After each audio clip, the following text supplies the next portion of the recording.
লীলা মজুমদারের নিজের জীবনের টুকরো টুকরো স্মৃতি নিয়ে এক অনবদ্য সংকলন হচ্ছে খেরোর খাতা। তাতে যেমন আছে পাড়া পড়শি, বন্ধু বান্ধব, লেখক কবিদের মজার মজার গল্প, তার সঙ্গে আছে তার নিজস্ব ভাবধারার বিচিত্র বহিঃপ্রকাশ।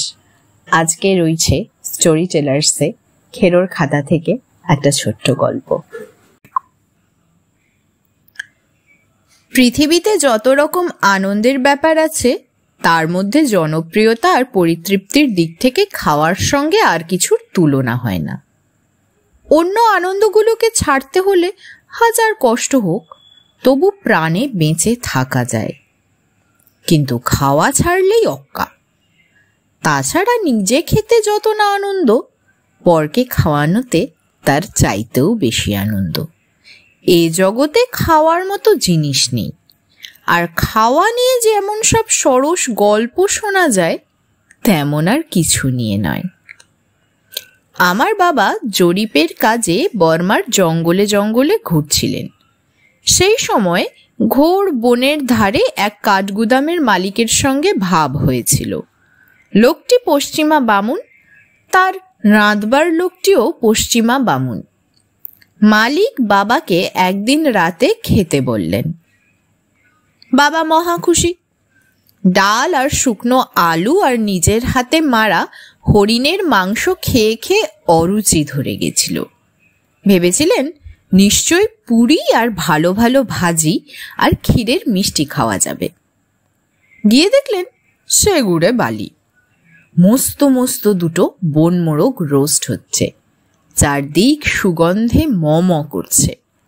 বলা বাহুল্য, পুরি ভাজি না পেলেও সেদিনের খাওয়াটা মন্দ হয়নি।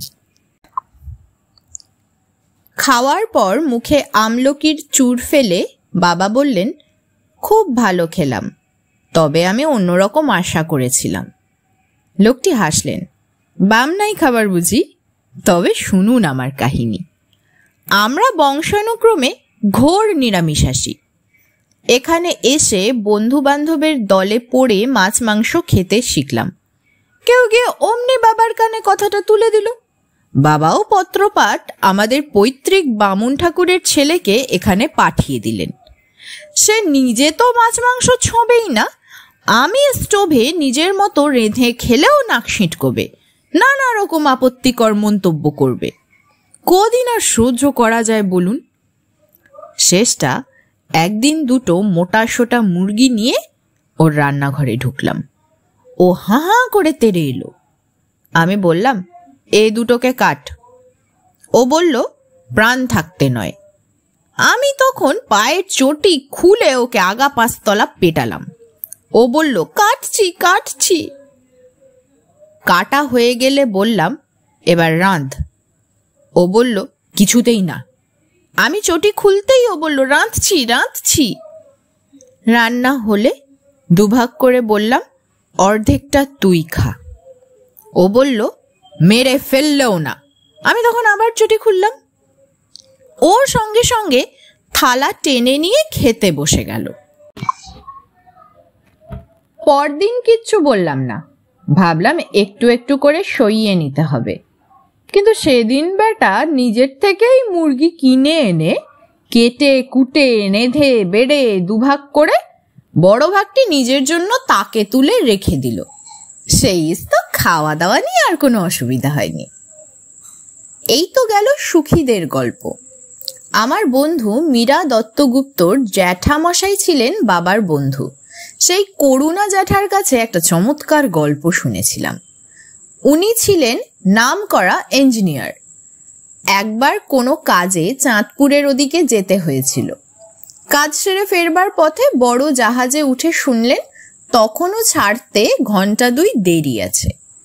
ওপরের ডেকে দাঁড়িয়ে জ্যাঠামশাই চারদিকের মনোরম দৃশ্যপট দেখতে লাগলেন। হঠাৎ চোখ পড়ল জাহাজের পাশে বাঁধা একটা ছোট মাছ ধরার নৌকোর ওপর।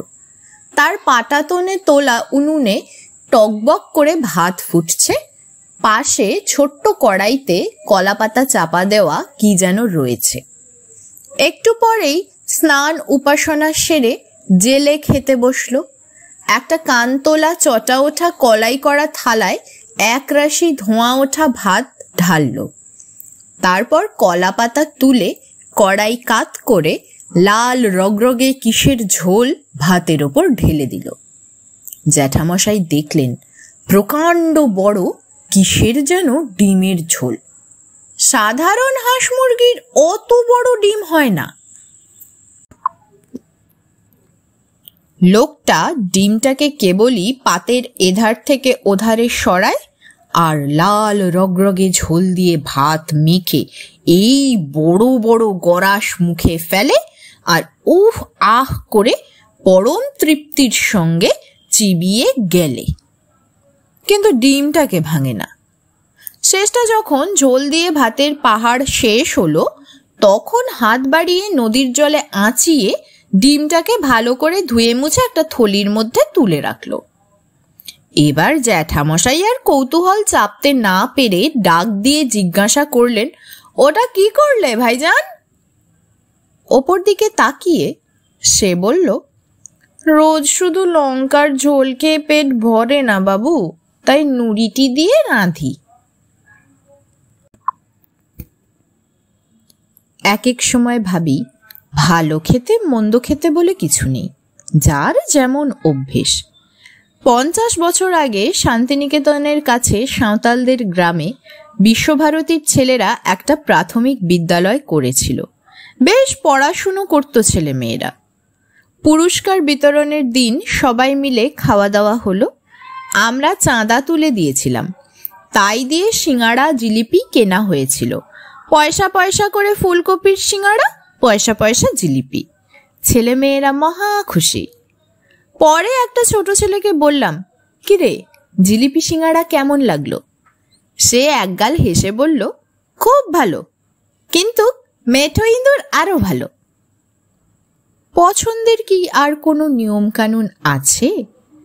ওই সময় দিনু ঠাকুর একদিন আমাদের দুপুরে নেমন্তন্ন করলেন। অন্যান্য জিনিসের সঙ্গে শুঁটকি মাছের ঝাল চচ্চড়িও ছিল। আমরা ডাল ফেলা, পোড়ে ভাজা, নারকেল চিংড়ি ইত্যাদি খেয়ে লুকিয়ে লুকিয়ে শুঁটকি মাছটি বারান্দার নিচে ফেলে দিলাম। কিন্তু দিনু দাদা এক গ্রাস শুঁটকি মাছ আলাদা করে রেখে দিলেন, পায়েস খাবার পর মুখ শুদ্ধি করবেন বলে।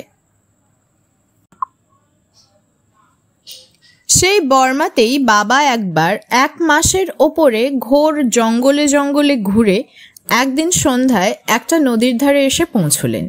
সেখানে একটা বর্ধিষ্ণু গাঁয়ে সেদিন আংপি তোলা হচ্ছে। তার গন্ধে গ্রামে টেকা দেয়। শেষটা বাবারা গ্রামের বাইরে যেদিক থেকে বাতাস আসছিল সেই দিকে তাঁবু ফেললেন। বাবা স্নান সেরে তাঁবুর বাইরে ক্যাম্প চেয়ারে বসলেন। তার চাকর শশী ঘি দিয়ে লুচি ভাজতে লাগলো। এমন সময় গাঁয়ের মোড়ল এসে হাত জোড় করে বলল, ও সাহেব, তোমরা কি রান্না করছো তার বিকট গন্ধে আমরা টিকতে পারছি না, দয়া করে আর কোথাও উনুন সরাও। ততক্ষণে লুচি ভাজা হয়ে গেছিল, কাজেই বাবা তাকে আশ্বাস দিয়ে ফেরত পাঠালেন।